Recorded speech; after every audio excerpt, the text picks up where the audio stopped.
نحمده ونصلي ونسلم على رسوله الكريم اما بعد اعوذ بالله من الشيطان الرجيم بسم الله الرحمن الرحيم يا ايها الناس اعبدوا ربكم الذي خلقكم والذين من قبلكم لعلكم تتقون صدق الله العظيم وصدق رسوله النبي الكريم الامين ان اللہ وملائکتہ یصلون علی النبی یا ایہا الذین آمنوا صلوا علیہ وسلموا تسلیما الصلاۃ والسلام علیک یا سیدی یا رسول اللہ وعلی آلک واصحابک یا سیدی یا حبیب اللہ الصلاۃ والسلام علیک یا سیدی یا نبی اللہ وعلی آلک واصحابک یا سیدی یا رحمت للعالمین۔ حمد و صلوات کے بعد ماہ رمضان المبارک کی خوبصورت گھڑیوں میں فکری، تربیتی اور روحانی کورس کے نام سے چند گزارشات نماز تراویح کے بعد اہل اسلام بالخصوص وہ لوگ جو اپنے آپ کو راہ سلوک کا مسافر سمجھتے ہیں اور اپنی تربیت کے لیے فکر مند رہتے ہیں، ان کی اور اپنی اصلاح کے لیے چند باتیں یہاں کی جائیں گی۔ اللہ تبارک و تعالی اخلاص کا وضو عطا فرمائے، نیتوں اور ارادوں کو پاکیزگی نصیب فرمائے اور اس ماہ مبارک کی ساری برکات اور اس کے ثمرات اور اس کی روحانیت سے ہم سب کو فیض یاب فرمائے۔ اہل ایمان کا یہ شیوہ ہے کہ وہ اپنے رب سے شدید محبت کرتے ہیں۔ قرآن حکیم میں اللہ تعالیٰ نے فرمایا ہے کہ والذین آمنوا اشد حبا للہ، فرمایا وہ لوگ جو ایمان لائے وہ اپنے رب سے شدید محبت کرتے ہیں۔ وہ جب اپنے رب کی نعمتوں کو یاد کرتے ہیں، جب وہ اپنے مالک کے احسانات کا تصور کرتے ہیں، جب وہ اپنے رب کے بے پایا کرم کی طرف دیکھتے ہیں تو اپنے مالک سے شدید محبت کرتے ہیں، اور جب وہ اپنے مالک سے اس قدر زیادہ بڑھ کے محبت کرتے ہیں تو پھر وہ ان سب تقاضوں کو پورا کرنا چاہتے ہیں، ان سب چیزوں کی طرف بڑھنا چاہتے ہیں جو انہیں اللہ تبارک و تعالیٰ کی محبت کی طرف لے کر کے جاتی ہے۔ اللہ تبارک و تعالیٰ چونکہ اپنے بندوں کی طلب سے آگاہ ہے، اپنے بندوں کی پیاس کو جانتا ہے، ان کے دلوں میں اس کی طرف بڑھنے کا جو جذبہ ہے، اس جذبے سے مالک پوری طرح نہ صرف آگاہ ہے بلکہ اپنے کرم سے اس کی تسکین بھی فرماتا ہے۔ تو اللہ تبارک و تعالیٰ نے وہ سارے راستے ہمیں عطا فرمائے جو رب کریم کی محبت کی طرف ہمیں لے جاتے ہیں اور اس کی محبت کی لذت ہمارے دلوں کے اندر پیدا کرتے ہیں۔ جب اہل ایمان اللہ سے بڑھ چڑھ کے محبت کریں اور اپنے مالک کی طرف وہ سب سے زیادہ اپنے قدموں کو، اپنے دلوں کو، اپنی توجہ کو بڑھائیں تو انہیں کچھ کام ایسے ہیں جو زیادہ کرنے چاہیے۔ ان کاموں میں سے ایک بڑا کام یہ ہے کہ وہ اپنے رب کی عبادت کریں۔ عبادت تو رب کے ہر حکم کو تسلیم کر لینے کا نام ہے، لیکن ہمارے ہاں عبادت کا تصور اکثر نماز کے لیے لیا جاتا ہے۔ قرآن حکیم میں اللہ تعالیٰ نے ارشاد فرمایا یا ایھا الناس اعبدوا ربکم الذی خلقکم والذین من قبلکم لعلکم تتقون، فرمایا لوگو اپنے رب کی عبادت کرو جس نے تمہیں پیدا کیا اور تم سے پہلے لوگوں کو پیدا کیا، اور اس امید پر اپنے رب کی عبادت کرو کہ لعلکم تتقون، تاکہ تم پرہیزگار بن جاؤ۔ اپنے مالک کے حضور اپنی پیشانی کو جھکا دینا عبادت انتہائی درجے کی عاجزی کو کہتے ہیں۔ اپنی پیشانی کو، اپنے ناک کو، اپنے پورے وجود کو اپنے مالک کے حضور انتہائی عاجزی کے ساتھ جھکا دینا اور ساری بلندیاں اور ساری رفعتیں اور ساری عظمتیں رب ہی کی تسلیم کرنا، اس کا نام عبادت ہے۔ اللہ کے حضور جب رب کریم کا بندہ اپنے آپ کو جھکا دیتا ہے اور اس کے حضور وہ انتہائی عاجزی کرتا ہے تو اس کا معنی یہ ہے کہ وہ اپنے رب کی عبادت کر رہا ہے۔ رسول کائنات صلی اللہ تعالی علیہ وسلم نے مختلف چیزوں کو، مختلف مواقع پر ہمارے لیے بیان کر کے ہمارے دلوں میں ان چیزوں کی محبت بڑھائی۔ اس رمضان المبارک میں خاص کر کے ہمیں ان چیزوں پر توجہ کرنی ہے۔ میری نظر میں وہ 4 چیزیں ہیں، اگرچہ ان کو اور بھی بہت ساری چیزوں پر تقسیم کیا جا سکتا ہے، اور بھی کئی چیزیں اس میں شامل کی جا سکتی ہیں، لیکن اہم چیزیں 4۔ ایک تو نماز کا پڑھنا، نوافل کا پڑھنا، رات کو قیام کرنا، سحری کے لیے تو اٹھنا ہی ہے، تو اٹھتے وقت تہجد کی نماز کو اہمیت دینا، نماز تراویح کو ذرا شوق کے ساتھ ادا کرنا، نفل کا قیام کرنا، عبادت کے لیے اپنے آپ کو تیار کرنا، اور دوسرے نمبر پر قرآن حکیم کی تلاوت کو ذوق شوق کے ساتھ کرنا، اپنا محبت کا، پیار کا رشتہ قرآن پاک کے ساتھ مضبوط کرنا، اور تیسرا کثرت کے ساتھ استغفار پڑھنا، اپنے مالک سے اپنے گناہوں کی معافی مانگنا، آئندہ گناہ نہ کرنے کا عہد کرنا، اور چوتھا دعائیں مانگنا۔ یہ 4 چیزیں اگر تھوڑی توجہ کے ساتھ اس ماہ مقدس میں روزانہ کے معاملات میں شامل کر لی جائیں، نماز، تلاوت قرآن مجید، استغفار اور دعا۔ آپ دیکھیے کہ نبی کریم صلی اللہ تعالی علیہ وآلہ وسلم نماز کے اندر محو رہنے کو پسند کرتے تھے۔ حضور نماز کے اندر شامل رہنے کو اور نماز کو بار بار ادا کرنے کو پسند کرتے تھے۔ ہر موقع پر حضور نماز ادا فرماتے، ہر موقع پر۔ سورج گرہن ہے تو نماز ہو رہی ہے، چاند گرہن ہے تو نماز ہو رہی ہے، بارش نہیں ہوتی تو کریم محبوب علیہ السلام نماز ادا کر رہے ہیں، بارشیں کثرت سے ہونے لگی، طوفان اور آندیاں آنے لگی تو حضور نماز ادا فرما رہے ہیں۔ جنگ کے موقع پر، بدر کے موقع پر لوگوں کی، صحابہ کی صفیں درست کر کے حضور خود مصلی پر تشریف لے گئے اور نماز شروع کر لی۔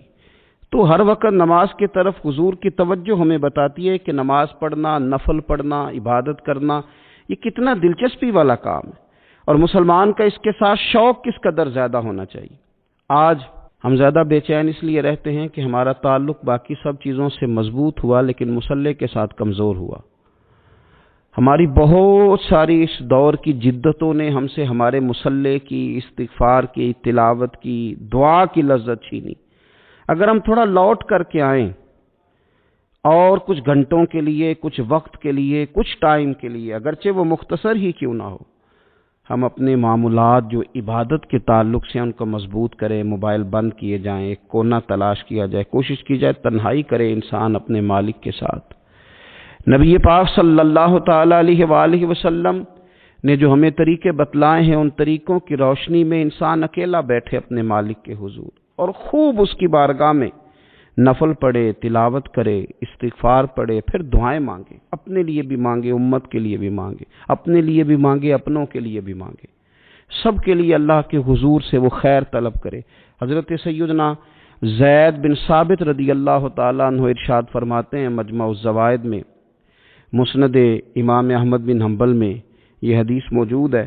آپ فرماتے ہیں کہ میں نبی پاک صلی اللہ تعالی علیہ وسلم کے ساتھ اکثر نماز کے لیے جایا کرتا تھا، تو میں انفرادی انداز دیکھتا نبی پاک صلی اللہ تعالی علیہ وسلم کا کہ حضور جب نماز کے لیے چلتے تو چھوٹے چھوٹے قدموں کے ساتھ چلتے۔ جو نبی پاک صلی اللہ تعالی علیہ وسلم کا روٹین میں چلنے کا انداز ایک کریمانہ تھا، اس سے ہٹ کر حضور مختصر قدم اٹھاتے اور نماز کے لیے تشریف لے جاتے۔ میں اس خوبصورت ادا پر توجہ کرتا تو میرے کریم محبوب صلی اللہ تعالی علیہ وسلم نے مجھ سے فرمایا، زید تم جانتے ہو میں مختصر قدم کیوں اٹھاتا ہوں؟ حضور دلوں کا حال جانتے ہیں نا، تو فرمانے لگے تمہیں خبر ہے میں اختصار کے ساتھ قدم کیوں اٹھاتا ہوں؟ عرض کی یا رسول اللہ صلی اللہ تعالی علیہ وسلم کرم نوازی فرمائیے، بتا دیجئے۔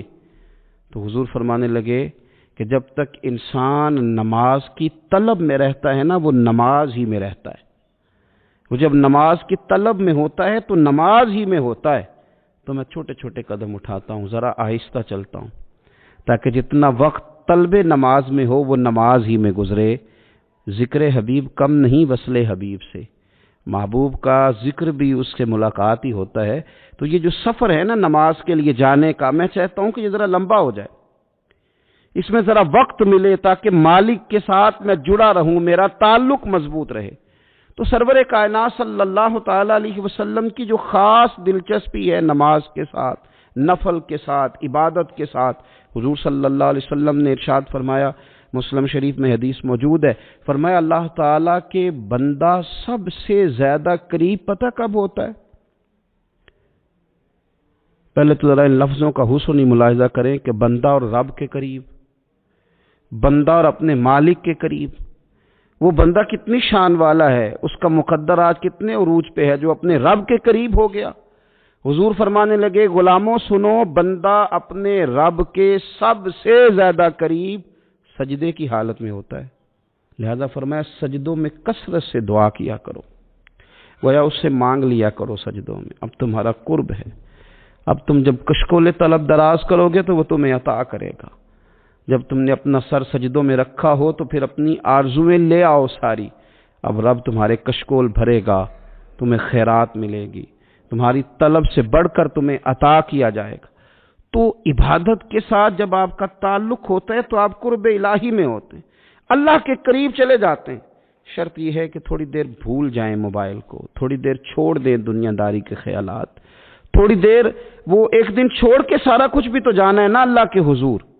تو آج بھی اگر کچھ وقت کے لیے ترک کیا جائے، اسلام میں رہبانیت نہیں، لیکن حضور تہجد کی نماز پڑھتے تھے، حضور اعتکاف کرتے تھے، غار حرا میں وقت گزارا نبی پاک علیہ السلام۔ کچھ وقت تو ایسا ہو جو انسان اپنے رب کے ساتھ گزارے، اللہ کے ساتھ اپنے تعلق کو وہ مضبوط کرے۔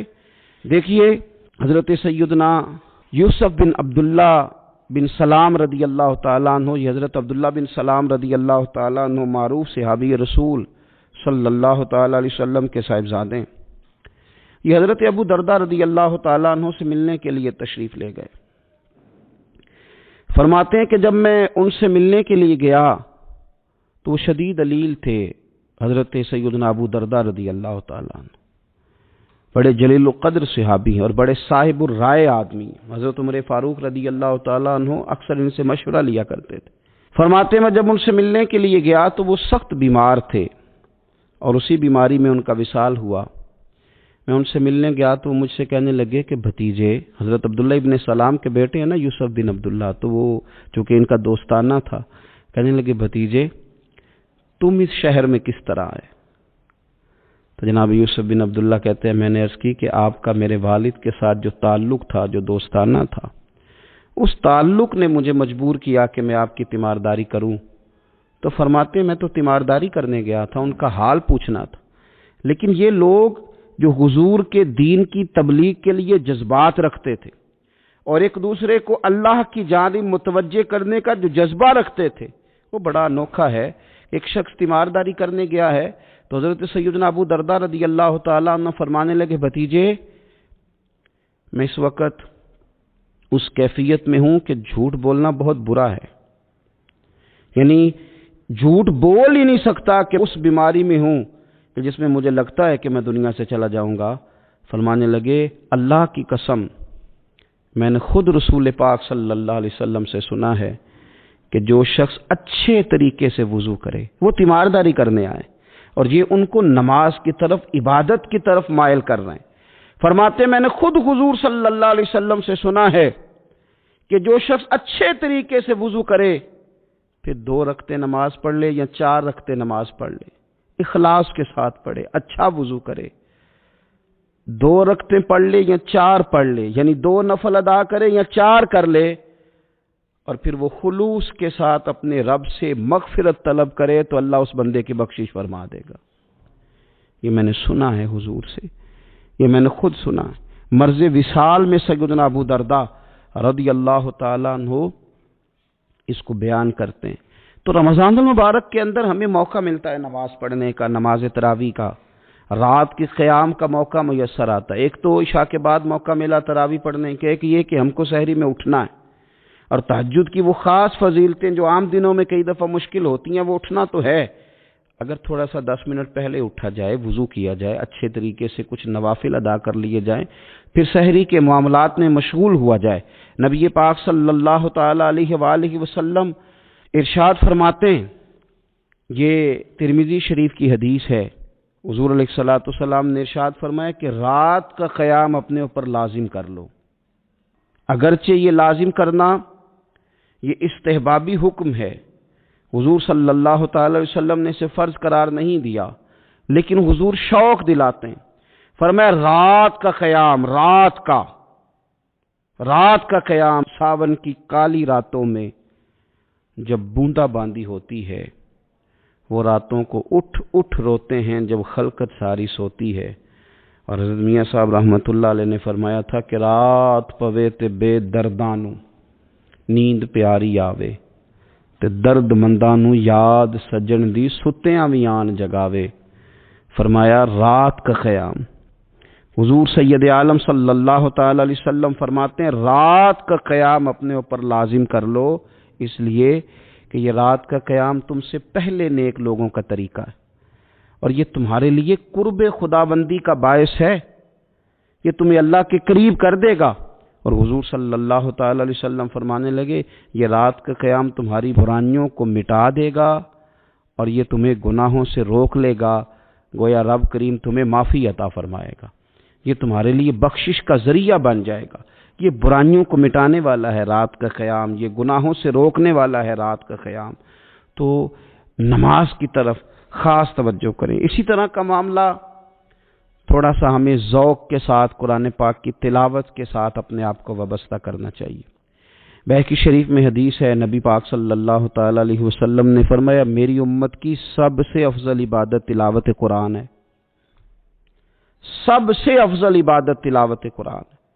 اور حضور صلی اللہ تعالی علیہ وسلم فرماتے ہیں قیامت کے دن قرآن پڑھنے والے سے کہا جائے گا تو پڑھ، تو جتنی آیتیں پڑھتا جائے گا رب تیرے اتنے ہی درجے بلند کرتا جائے گا۔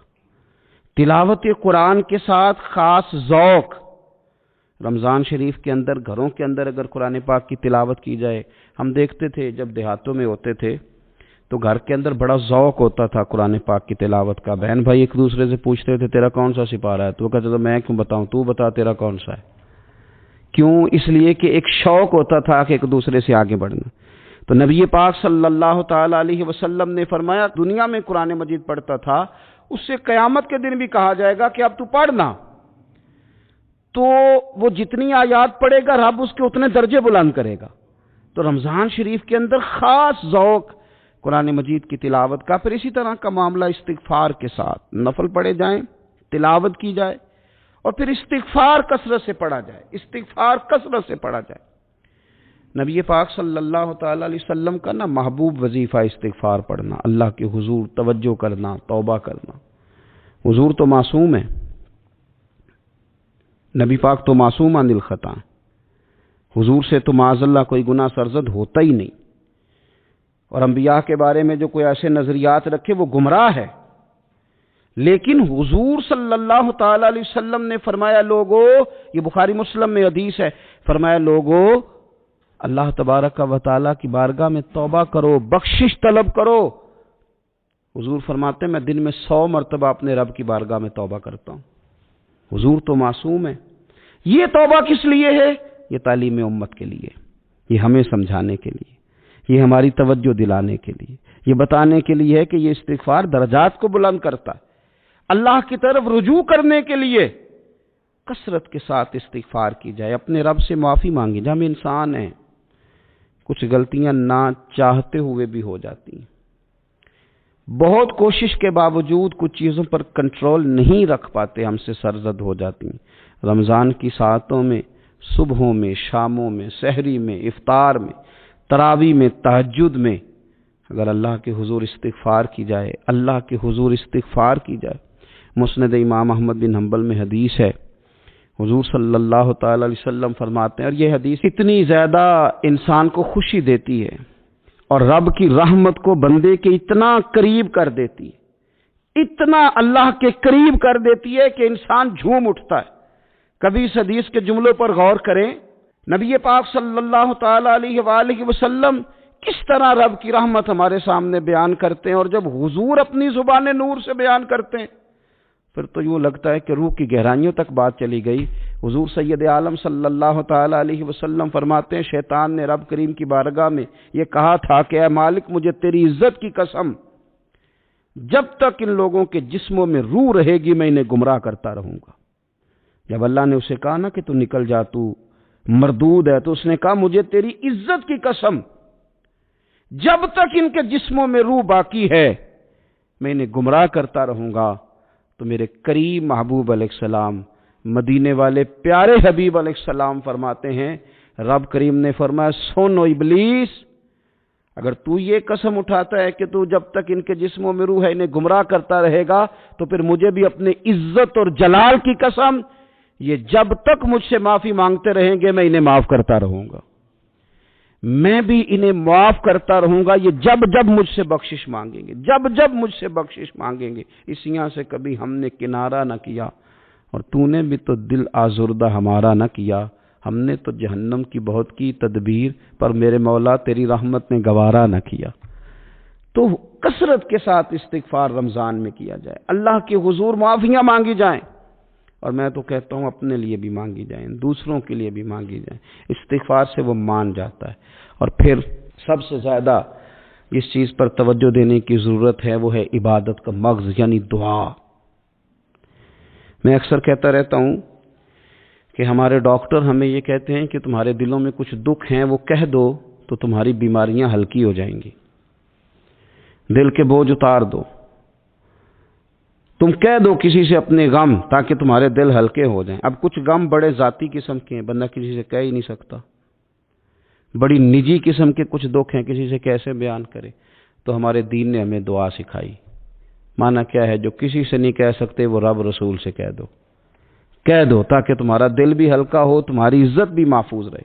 اور تم نے کہا بھی اس طبیب کے سامنے جو سب سے بڑھ کر شفا دینے والا ہے، کہا اس مالک کے سامنے جو سب سے زیادہ خزانے بانٹنے والا ہے۔ ترمذی شریف میں حدیث ہے، حضور نے فرمایا دعا عبادت ہے۔ اسی ترمذی میں حدیث ہے، فرمایا دعا عبادت کا مغز ہے۔ اور اسی ترمذی میں حدیث ہے، نبی پاک علیہ السلام نے فرمایا یاد رکھو، رب کے نزدیک، اللہ کے نزدیک دعا سے زیادہ عزت والی چیز کوئی نہیں، اس سے بڑی اکرام والی چیز ہی کوئی نہیں اللہ کے حضور۔ تم اپنے رب سے جب مانگتے ہو تو بڑے معزز ہوتے ہو، دنیا داروں کے سامنے ہاتھ پھیلاؤ گے، دکھ سناؤ گے تو عزت میں کمی آئے، لیکن جب تم اللہ سے مانگتے ہو، مالک کے حضور کشکول طلب دراز کرتے ہو، تو اس سے بڑی عزت والی چیز کوئی نہیں۔ پھر ایک دل میں سوال آتا تھا کہ کتنا کو مانگے، مالک سے کتنا سوال کریں، کس قدر طلب کریں، تو بہقی شریف میں حضور نے یہ مسئلہ بھی حل کر دیا۔ اللہ کے پیارے حبیب علیہ السلام نے فرمایا ہر چیز اپنے رب سے مانگ لو، ہر چیز اپنے رب سے طلب کرو، حتیٰ کہ نمک ہی کیوں نہ ہو، وہ بھی مانگنا ہو تو مالک سے ہی مانگو۔ اللہ کے حضور عرض کرو اس کے پیارے محبوب علیہ السلام کے غلاموں، تمہارے ہاتھ وسیلہ جو آ گیا ہے مدینے والے محبوب کا، اس کی بارگاہ سے مانگو، بار بار مانگو، کئی بار مانگو، اور اپنے لیے بھی طلب کرو، دوسروں کے لیے بھی طلب کرو، امت کے لیے طلب کرو، ملک و ملت کے لیے طلب کرو۔ تو رمضان شریف کی پہلی نشست میں ایک تو ہمیں اپنی عبادت کو، اپنے نوافل کو، اپنی نماز کو مضبوط کرنا ہے، کوشش کریں قضا نمازوں پر بھی توجہ دی جائے، یہ بہت بڑا قرض ہے اور یہ ہم ہی ادا کریں گے تو ادا ہوگا۔ اور دوسری بات یہ کہ کثرت کے ساتھ قرآن مجید کی تلاوت کی جائے۔ تیسری بات یہ کہ استغفار کو اپنے اوپر لازم کیا جائے۔